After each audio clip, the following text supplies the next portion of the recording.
Hi, my name is Amanpreet Kaur. Today I'm going to talk about the event details, and I have chosen the event My Story, My Place teaching resource for National Aboriginal and Torres Strait Islander Children's Day. First of all,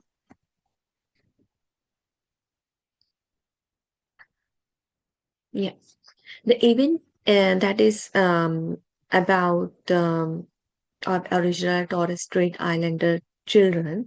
So it's celebrated on 4th of August and it recognizes the importance of culture, identity, and community, focus on children's voices and well-being.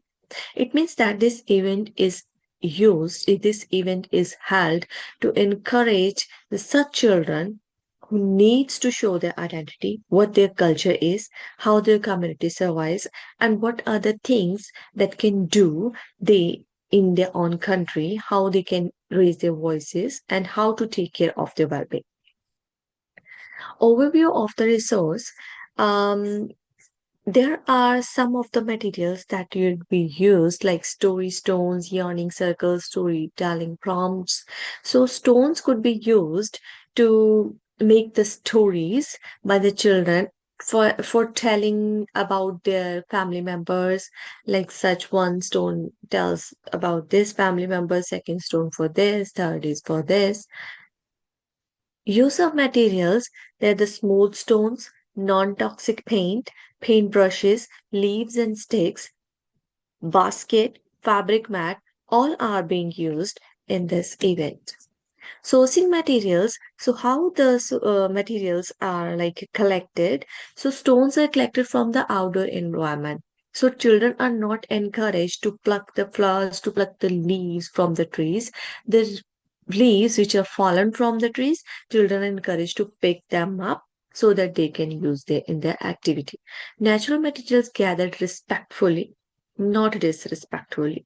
Paint purchased from educational supplier that should be non-toxic. Process of resource creation. First of all, the collected stones. There are some stones like are dirty, so we have to clean that stones. Paint symbols. So there are some symbols like the red stone would tell about this family member, green stone would tell about the other family members, and so on.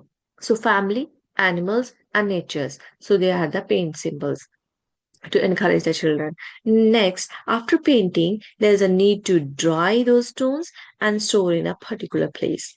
So rational, what would be the impact on the children? Sports storytelling and the language development. So this one will be the fun activity, and children learn how to be creative and how to tell the stories with the fun and excitement. Encourages creativity and identity to show their identification.